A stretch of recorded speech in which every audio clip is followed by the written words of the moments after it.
Welcome to Doom Scroll Patrol, the show where we scroll the doom so you do not have to. Today we are talking about Senator Mike Lee being a piece of shit. We're talking about Mamdani taking New York. We got some good news climate stories for once, a bad news climate story, and also AI is trying to tear Canada apart. Stick around, you won't want to miss it. I'm Aaron Hagee McKay. I'm Harold Moss.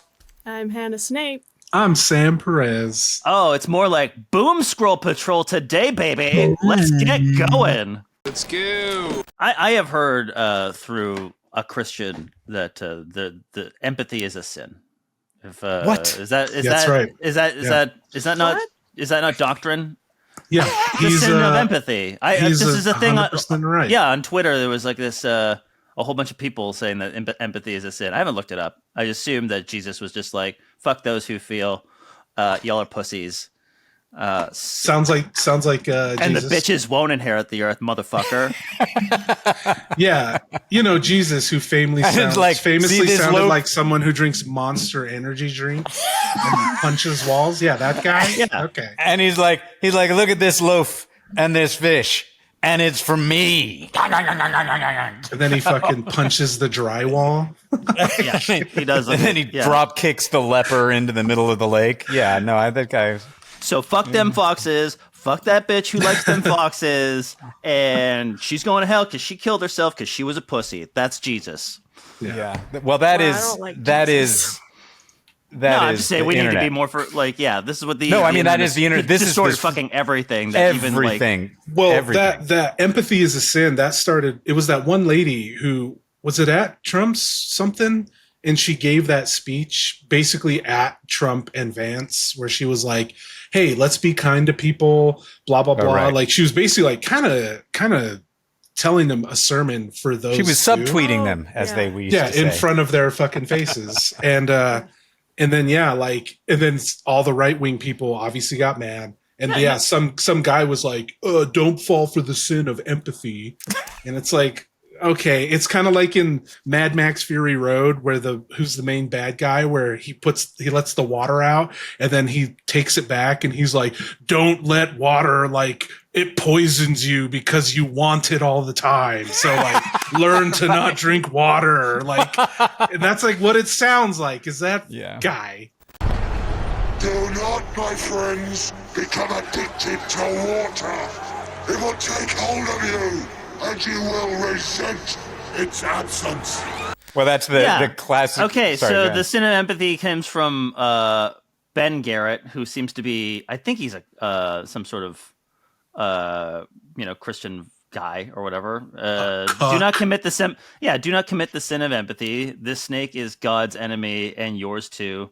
She this is like the context is like a woman pastor pope person thing. Anyway, but yeah, this is one of those. She hates God and his people. You need to properly hate in response. Yep, sounds like Christians. Modern Christian fascism, which is Ben Garrett is a pastor at the Refuge Church in Ogden, Utah. There we go. Oh, that's just right up the road for me. Yeah, he's a local boy for you. I should go find him. And Yeah, talk to have some him. fucking hate in response. Yeah, The I'll appropriate hate his in ass. response. Of course. Tell it's him, gonna fuck be. you. I don't know. What Jesus would want. What would Jesus flip? His tables.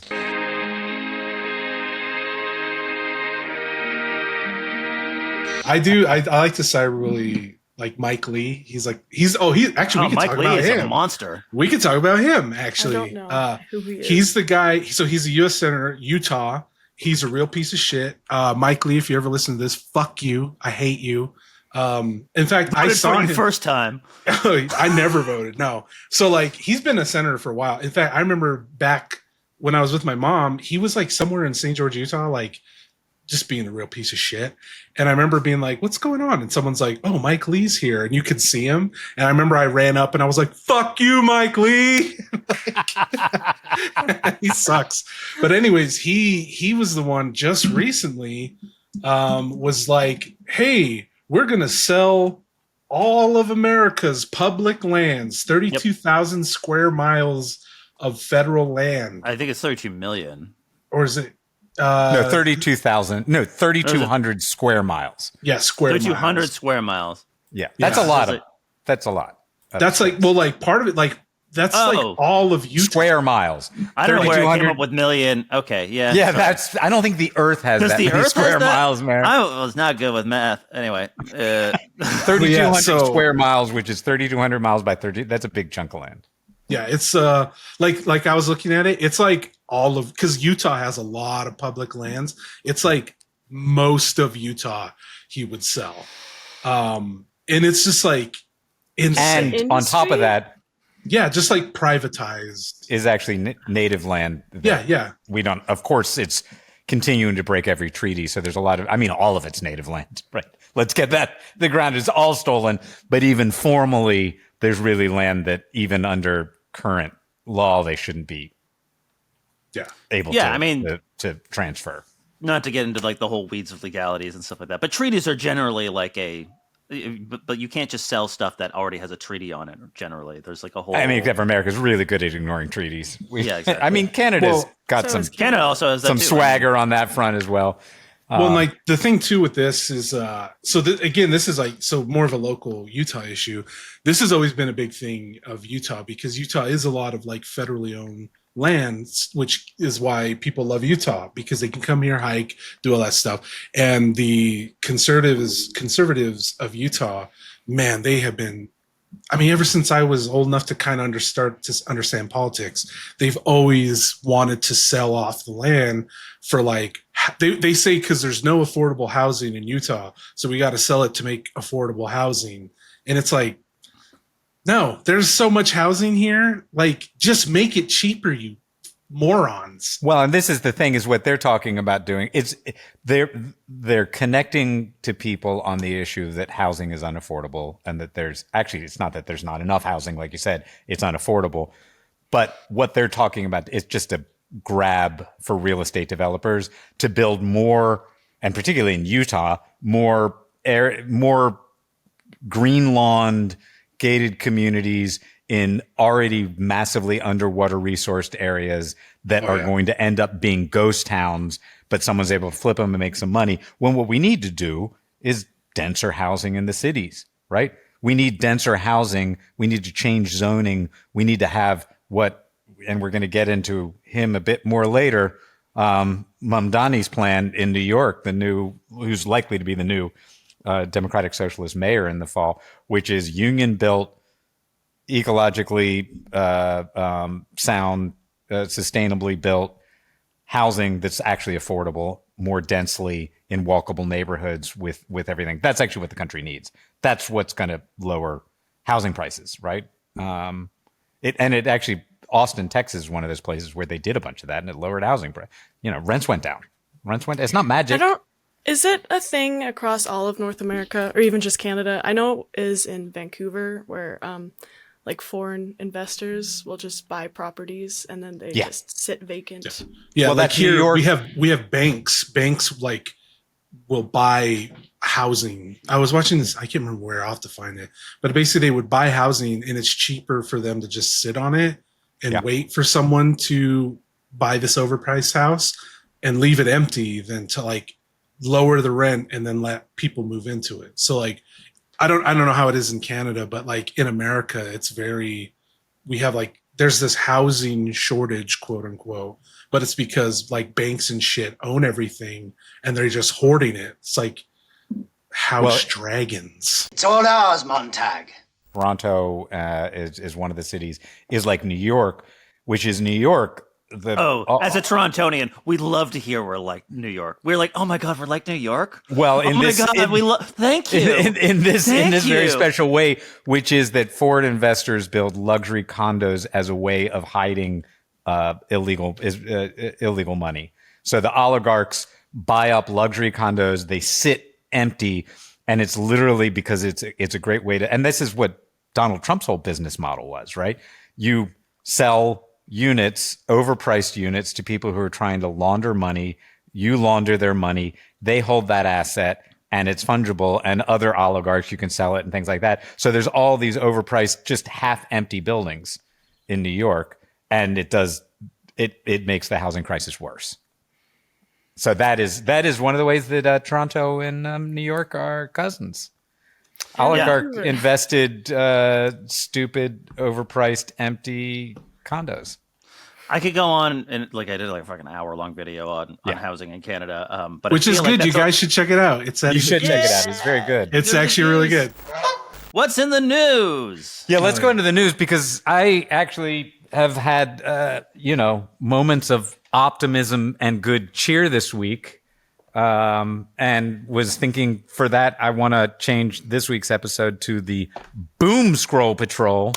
Because we finally, the first good political news out of America since, I don't know, the civil rights passage. I don't know. When's the last time we really did something?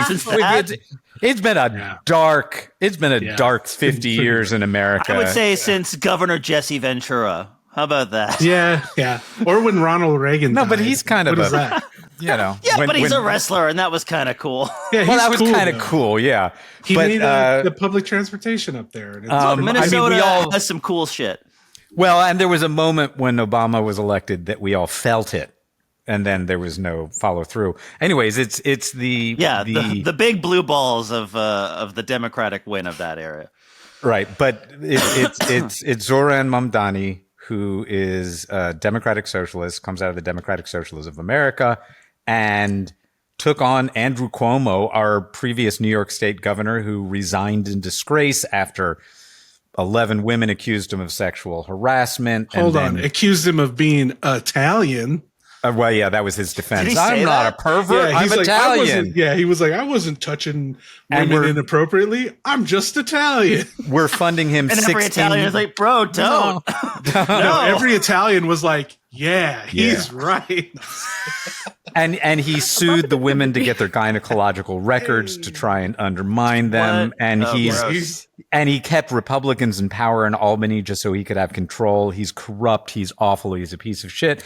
And so, because Mamdani, who came from nowhere, it seemed, he came from a movement, started breaking out, the entire Democratic establishment and all the oligarchs, Trump donors, Bloomberg, everybody just started pouring money. Everyone that had asked Cuomo to resign in the Democratic establishment came out and endorsed him. Unions, everybody, they threw in tens of millions of dollars at the last minute to try and stop the horrible terror of a well-run city in America that actually talks about the issues. But Mamdani built a movement, and he came out of a movement. He was trained by a movement, the Democratic Socialists of America. A lot of these folks came out of the Bernie campaign. They got their training there. They learned. They kept organizing. He had 50,000 people knocking on doors nonstop. And that's why his support just went linearly up. And nobody saw it coming. They expected if he was going to win, we have ranked choice voting, so people can vote for the person they want, even if they think they're not going to win. And then those votes get kind of crossed over as the thing goes on.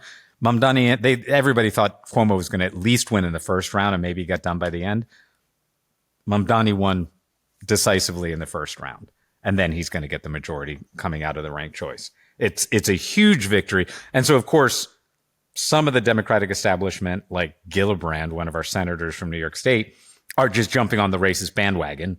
And because he's Muslim and doesn't like genocide and has been consistent on that, they're attacking him because of AIPAC money. But he's shown the way. I heard he said if Netanyahu steps foot in New York, he'll get arrested. Arrested because he's got an international criminal warrant out on him. Absolutely. And the UN is in New York. Yeah. So, wow. Well, ICC is in The Hague. Sure. But I mean, like, if Netanyahu wants to address the UN. Oh, yeah. New York. Yeah.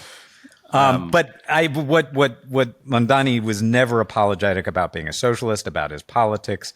His discipline was, we need a New York everyone can afford. That's what people are worried about. And then he backed it up with policies.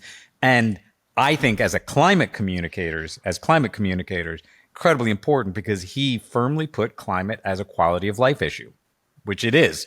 Like, the climate is destroying our quality of life and is going to destroy a lot of people's ability to live. And he hit it and he was disciplined. And then he has the policies to back it up, like union built dense housing, free buses for all, all of these things. He really, city run public groceries and food deserts to make food more affordable. He just disciplined on it. And he, the Democrats in this country are like, how do we get young men back? We need a left-wing Joe Rogan, which I don't know. We don't take enough steroids, I guess. This guy motivated and mobilized massive amounts of young men. You could just see him walking through the streets and people clapping him and dapping him and handshaking and hugging and smiling across the whole thing. It's like everything that the Democrats are disastrously unappreciated by anybody, even while Trump's in, and he just showed the way. So most hope I felt in a long time, not that he will save us, but that this kind of movement can save us and we can win power and start putting in policies that can actually make a difference. If it can happen in New York, it can happen, almost anywhere. Obviously not literally everywhere, but like there's a blueprint that one might even say if you can make it here, you'll make it anywhere. It's up to you, New York. Yeah, John Denver said that. John Denver. Yeah, I was gonna be like, who's the joke on? Who's the? When he started running, he was sort of coming up or whatever. I was reminded of this clip from Harley Quinn, where the Joker runs for mayor, and I just want to play it for you all here. Do you want the rich to pay for all this? Are you like a socialist? I'm not like a socialist. I am a socialist. And together, we're gonna fix this city! That's good. Like a socialist, I am a socialist. I love that direction. It's like, I am a socialist. I am a socialist. That's how I'm going to say it from now on. It just came out of nowhere in that episode. It's just like, oh my God. Well, and that is what they're trying to paint Mamdani as a scary supervillain. Scary Joker. Yeah. Literally, the Zionists are posting things like New York Jews need to evacuate. I saw because that. Of and there he is. Madness. He has not only never said anything anti-Semitic. He's always stood up against anti-Semitism. He has challenged Zionism and genocide, but he was the one candidate because he's Muslim. Including when he went on Colbert, like. Cuomo literally is on Netanyahu's defense legal team. He volunteered to defend Netanyahu. Never once in this entire campaign did anybody ask him, was it appropriate for someone who's running for mayor of New York to be defending someone who's got an outstanding warning for the ICC for crimes against humanity and war crimes? No one did. Every single person, including Stephen Colbert, who I've lost an enormous amount of respect for over the years, just goes on to say, should Jewish New Yorkers be afraid? How do you say this? All of this. Everyone, again, it's like, dude's running for mayor of New York, people. Thank goodness one of the things they said, because of ranked choice, Lander, who was the third place behind it, who's a Jewish New Yorker, they cross-endorsed and they're buds, and it really helped undercut it. That stuff is just not flying on the streets in New York, which is the good news. And he's a millennial. Wow, so young. Yeah. Young and spry. Yeah. And he does have some charm, but that also comes out of being trained in a movement. Like you don't just get that kind of people's touch. It's because he was out organizing. He led a hunger strike. He's just like a cool dude. He's like he led a hunger strike for the taxi workers when Bloomberg tried to wipe them out with raising the price of a taxi medallion, which is what you need in New York to run a taxi to $1 million. And he was on hunger strike for, I think, 18 days and won. And pulled it back and saved a lot of people's lives because people were committing suicide. Things were getting so desperate. So like you get that touch by being out and organizing, being part of a movement. And that's so important that when we look at these kind of political solutions, that we're not just talking about, lionizing individuals, although he's, certainly more charming. Even I've been in movements. I'll never be that charming. That's okay. But it's not about just lionizing individuals. It's that we need movements that with individuals who are part of and accountable to those movements. he's getting a lot of flack for this idea of having city-run grocery stores, but that idea is just such a good idea. Yeah, it's awesome. People do not understand how good this idea is. Like the Fox News people, are like it's socialism or whatever, and it's like they're thinking like bread lines or whatever. Like, have you ever been on an army? Yeah, well, sure. Army bases. I have not. Army bases. Yeah, all public run. Sorry, go ahead, Aaron. Well, it's just the idea that like the you're not getting rid of like the regular grocery stores. You could still go to Whole Foods guy. Don't worry, like you'll still get your overpriced Amazon meat. But like just having just food being available because the market has failed to provide, because it does that sometimes, because sometimes it's expensive, and to buy shit at cost and keep things like priced low. It's just such a winner, and I don't understand why anyone would attack that idea of just like this is the government stepping in to make sure that you can eat well. Yeah, well, because for working in like homeless services and stuff. Like, my God, this would help so many fucking people. Like, not just like in New York, like all over, to have. Well, and this kind of service. Like, Jesus, it's so. I want them. We here. need it. We need it everywhere. Yeah. And instead of spending tens and hundreds of millions of dollars criminalizing people who are jumping turnstiles and criminalizing homelessness, he's proposing putting homeless outreach centers across the transit system and on the streets and the bus shelters to actually get people help. That's criminalizing. And this is the danger he represents. The danger is that, as I will say every week, every day for the rest of my effing life now, we've got more solutions than we've got problems. And if people realize that, they would not put up with the shit that we are going through in this world. As soon as you realize that most of the problems we have are absolutely solvable, you're going to get mad. And so the danger of someone not just dressing it up and doing a little bit of this Band-Aid things, but actually trying to get to, so he's hiring social workers to deal with people in mental health crises rather than sending armed people who are trained to use violence to resolve it. That's like, I remember in Salt Lake, they had this thing. I don't remember if it went through, but they were going to train the police for when someone's having suicidal ideations and they call and they're having this problem. They were going to train them to use these shotguns that shot essentially bean bags. So can you imagine? You're like, because I've worked with people who like literally gun to the head, like they're gonna do it. The last thing those people need is some fucking cop kicking down the door with a shotgun and blasting them. Like, my God, like it's so insane.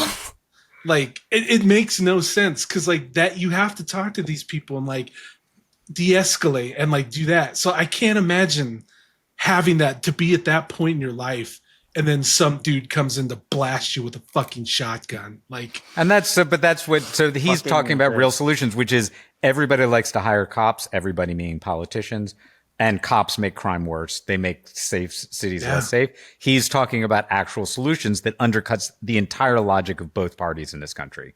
Biden bragged about hiring 100,000 cops, right? This is not a Republican Democrat thing. It is one of those easy political wins, though. It's just like more cops at it. Just throw more cops at it, and people are like, okay, great, yeah. Well, we're the after school youth programs, job programs, housing, healthcare, resources for addiction treatment, social workers for mental health crises, and so forth. All of these things actually make cities safer, right? You go to the social causes of it, and there's no argument about it.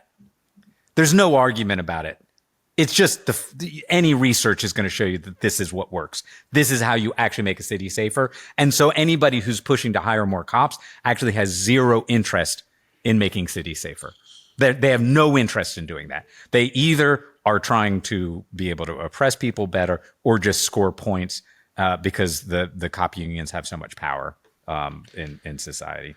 How many times do I have to arrest you for you to understand that you shouldn't be outside and sleeping? Yeah. Why don't you go inside to your home that you don't have? I gather you do not converse with many peasants. Maybe, I think if cops were generally more traumatized. More traumatized? Oh no, they're traumatized. They're Yeah, they're traumatized already. Okay, well, they need to be the right kind of traumatized. because most of them were raised by cops. Oh, right. No, not that kind of trauma. I mean, like for example, way back when I got locked up at a psych ward, the cop who was detaining me, he was so nice because his sister was just detained like weeks prior. That's the only reason. He's like, you know what? You remind me of my sister, and she just got locked up. So I think I'm gonna be respectful and nice to you, Bro. So, That's just malpractice as a cop. You're committing the sin of empathy. Empathy, the sin of empathy. that. Jesus gonna come down. He's gonna see your empathy. He's gonna strike you down. That's why I have to get out of social work, because my sin of empathy. I was just sinning constantly. You're sinning so hard. Yeah. And now you have a pure conscience. Yeah. Now I'm like an awful bastard. I just have to worry about all the self-love. Well, I'm not touching that one. Do you want to hear my Jesse Ventura impression? Yeah. Yes. Yes. Okay, give me something to say as a. Here in Minnesota, we don't assassinate our politicians. Okay. Here in Minnesota, we don't assassinate our politicians. That's not bad. That's not bad. Wow, that was impressive, my friend. Just to back up a little bit for people who don't know what climate tipping points are. Climate tipping points are just points in the system of the climate system that once you get more heat into the atmosphere, it just fundamentally changes things, and so you get runaway effects that permanently alter the globe. And these are things like permafrost melting in the Arctic. This is the savannaization of the Amazon, basically turning what is a rainforest into a savanna. This is stuff like the AMOC, the Atlantic Meridional Overturning Current. These are, ice sheets melting. These sorts of things that can have these big catastrophic effects. And once you get to a certain point, the science says at some point these will get tripped. We don't exactly know when. It could have happened already for some of them. It could happen in like 200, 300 years. So, and the Antarctic is one of the places where there's new tipping points that's just been found of warm water underneath. And while Greenland, everyone's talked about more frequently about how much sea level rise that could do, Antarctic could just. Is this the West Antarctic ice sheet? Is this? It's. I haven't seen the story. Well, yeah, warm water that seeps underneath can melt ice in ways not yet included in models. It's not included in any of the models, but it's. I think it's more broadly in the Antarctic, and it's a new thing in nature geoscience. So it's basically the worry. You our have something melting, and it goes down, and you can't see it, so we don't. And then know. it slides off into the ocean, and it's our projections of sea level rise might be significant underestimates. And this is the kind of thing that could have kind of Hollywood disaster movie sort of things, which is large ice masses just sliding into the ocean and wiping out cities.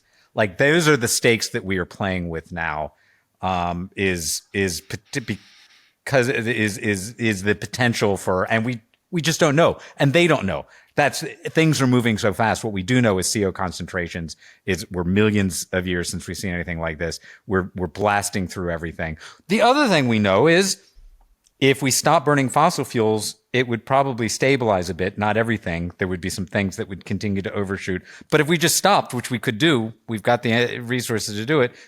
But as it is, because we are continuing to burn, continuing to actually emit CO2 faster, we could be triggering next week, 50 years, nobody knows, catastrophic sea level rises that could happen very quickly based on these new discovered tipping points in the Antarctic that aren't worked into the models. Yeah, I haven't read any of this stuff, so I'm only, but like the previous assumptions is just like, okay, we're gonna have like maybe, I don't know, some sort of like centimeters to meters sea level rise maybe by the end of the century, and then like 200, 300, 400 years from now, it's like 60 meters or something like that as the climate continues to warm, that sort of thing, because these things take time. It takes a lot of energy to melt all that ice. Yeah. But what you're basically saying is that could all happen faster. And maybe they don't know, but they're questioning their assumptions. They're questioning their assumptions. They know the overall pattern, but they're questioning the rate at which these things happen and the underlying assumptions. There's a nice interview with a climate scientist named Louise, I think it's Simay, in The Guardian, and how she sums it up at the end is, as a human being, I have so much trouble trying to think about the magnitude of the sea level rise that I'm not sure I have the capacity to really think it through. Oh my God. Like, literally she's like, I can't wrap my head around what this would mean because the results would be so catastrophic and stoppable. We know it's there and stoppable. And the thing is we're now we're definitely in the find out phase of climate change, where these tipping points and the things that we underestimated and didn't understand are going to be coming much faster. Don't worry, it's going to be fine. Okay? And what's our favorite European country that always kind of ends up falling on the right side of colonialism and everything? That's right. Turkey. Ireland. Well, yeah. No, Ireland's the only good part of that area of Western Europe. Yeah. Yeah. But yeah, Ireland has officially phased out coal. It's now the 15th European country that has started the process. Or actually, they've made the decision. It's not happening anymore. Yeah. They shut down their last coal-fired power plant, and they're now turning that area into a hub for renewables. Nice. And there's 23 other countries in Europe who are planning to do the same. So it's exciting. Yeah, that is especially in the news of my Navajo Nation. We're like, we should start these coal mines up again after they shut a few down, like over the last decade. And I'm like, stop it. Let's not do that. We should have black lung. We should give ourselves incurable lung diseases. Yeah. Hey, Navajos, you like that food desert? How about some black lung? You want some of that too? You've already got the uranium lung, but that's awesome that that's happening. I mean, that's the weird thing is we're in such a cusp moment on so many levels, but the renewable energy transition, Trump being in power in the United States is definitely causing harm here in terms of he's trying to force places to reopen coal plants that they don't want open. Like he's trying to force people into opening coal plants so he can say that he's opened a coal plant because he's death called wacko. The transition to renewables has such momentum that it is going to happen regardless, but we are also continuing to increase emissions. Right. So, and we are at such a cusp on so many tipping points that we really don't have time. So there's both this sense that this transition is happening and no fascist can stop it, whatever they might wish to do. And it's going to happen faster and faster and faster. But we're also not going fast enough, and we're not limiting and ramping down the fossil fuels in anywhere near the speed we're doing. And of course, it's part of a much bigger thing about how do we protect an ecosystem capable of supporting life, right? So it's the sharp end of a multi-pronged stick of soil and water and species collapse and all of that. The rest of the world, we can get all the structures and the systems in place, and then when America loses interest in coal and oil, then they can stop, and then we'll just have everything ready to go. Can we move on to the business at hand? No, well, go ahead, another Anna. thing over there with renewables, the government of England decided that by 2027, all new homes will be built with solar panels. So that's also cool. It's interesting how it's not exactly sunny there. But hey, it still works. Oh, hey, I got solar panels. Fair enough. I'm on solar. I'm doing solar right now. Really? Through this computer. You're in Alberta? Yeah. Oh man, Daniel must hate you. Is it really rainy in Alberta? No, it's actually got a lot of sun. Lots of sun. It's the prairies. Way too hot and way too windy.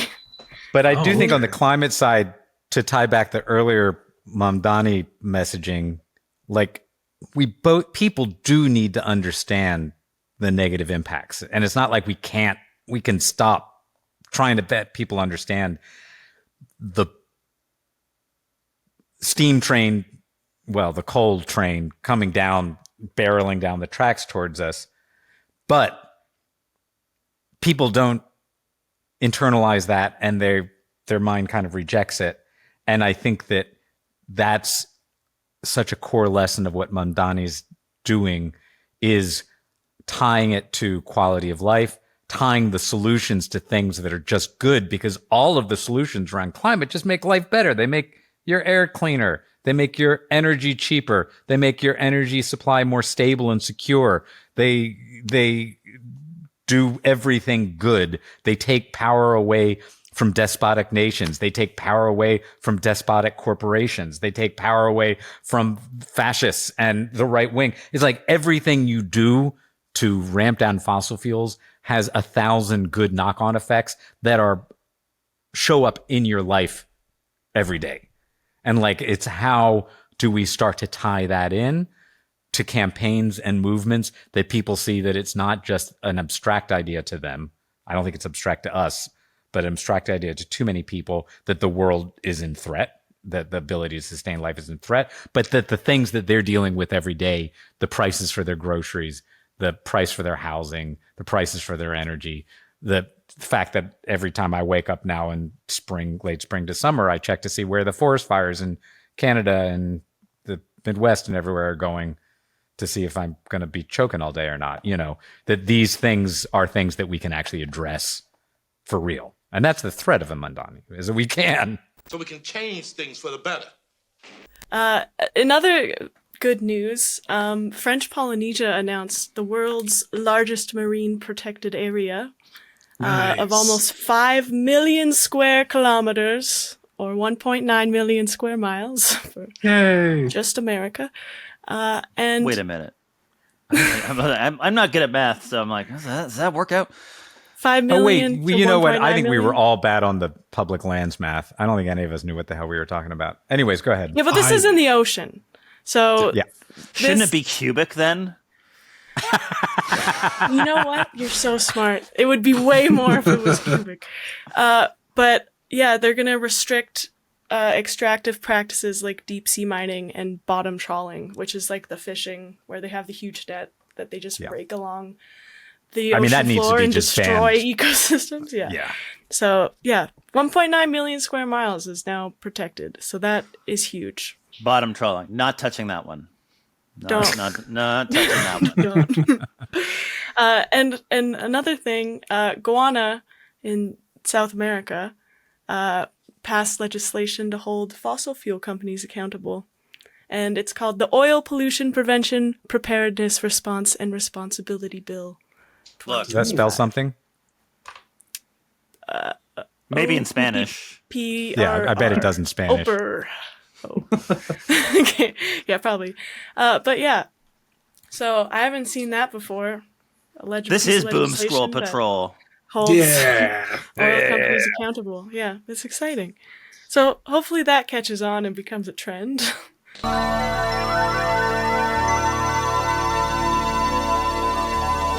And Alberta, if you don't know, is where almost all of Canada's oil is, and it's in a big place called the Oil Patch. Basically, it's technically bitumen, not actually oil.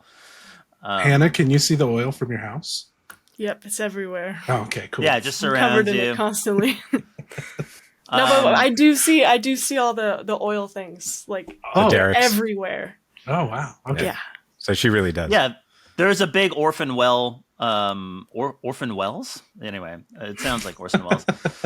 There's a big problem there, but that's not what I want to talk about. So there's a whole movement because 97% of Canada's oil exports go to the United States. There's a whole literal interties of pipelines from Alberta to the United States, and culturally they're kind of like conservative and they're cowboyish and that sort of thing. So there's a whole like movement to join the U.S. or become a sovereign landlocked nation. But like, let's be real. Like the lot of the messaging on this is like the U.S. is gonna come and like gulp us up or whatever.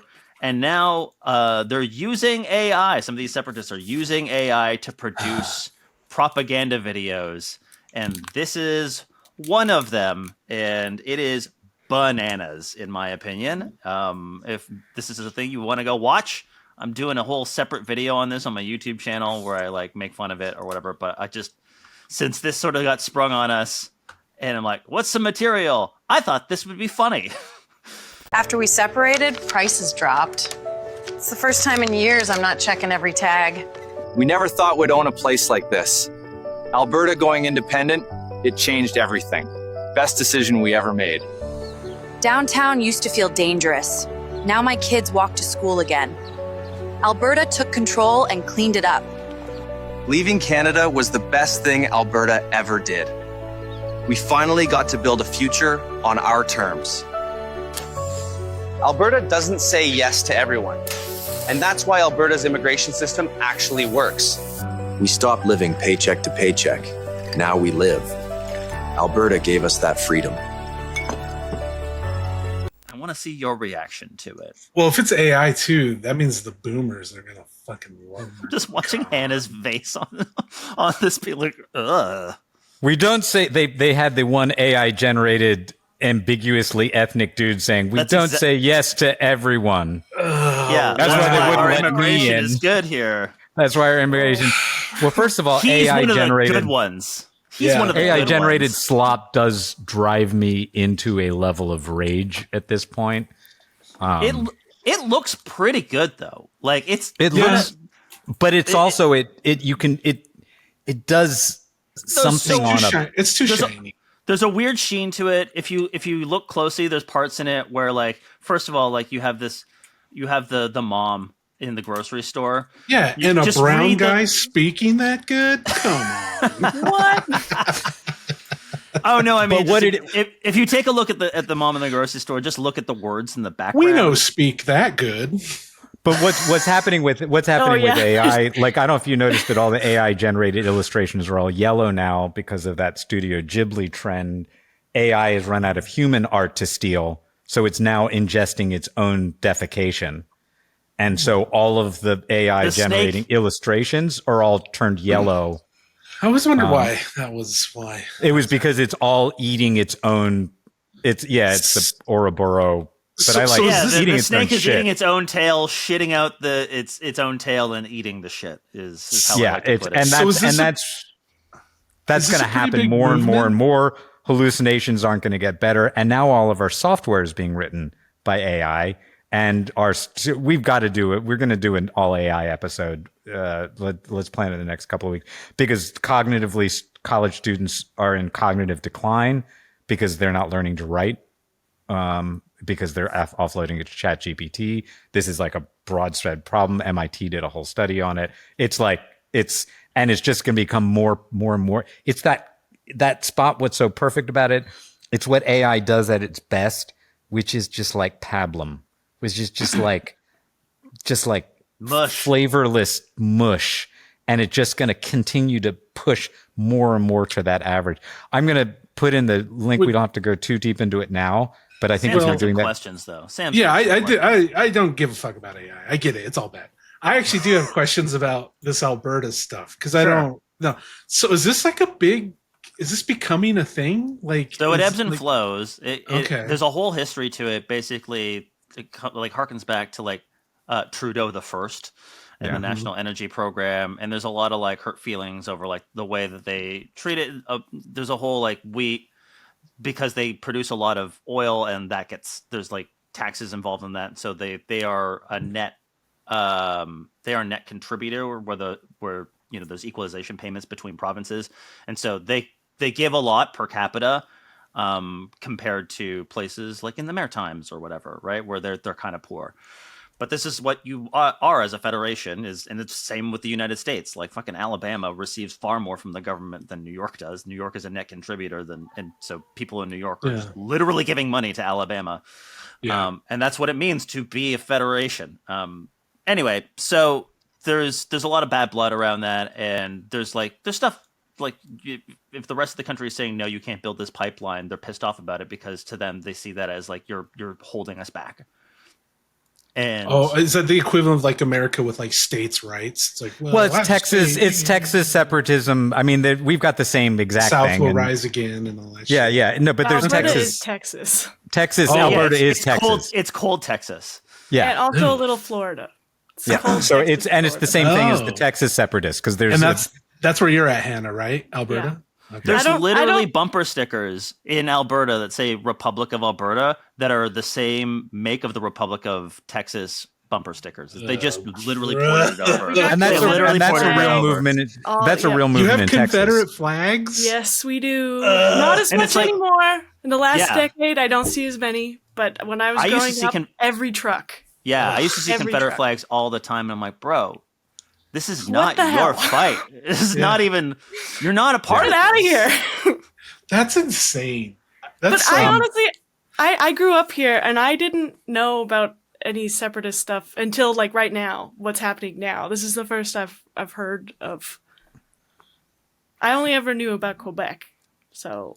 Yeah, Quebec famously has wanted to separate for a long time because it's a, in their culturally, mind, linguistically we speak distinct. a completely different language. We're culturally very different.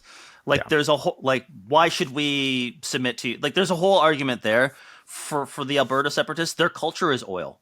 Yeah, like hands down, because 20% of the GDP of Alberta is oil, which is makes them a petrostate. They're by any definition, they are a petrostate. So. Yeah. I put in the chat, Aaron, just it's somebody who's using AI to sow doubts around the danger of pollutants. It might just be another reference point of something going on down here.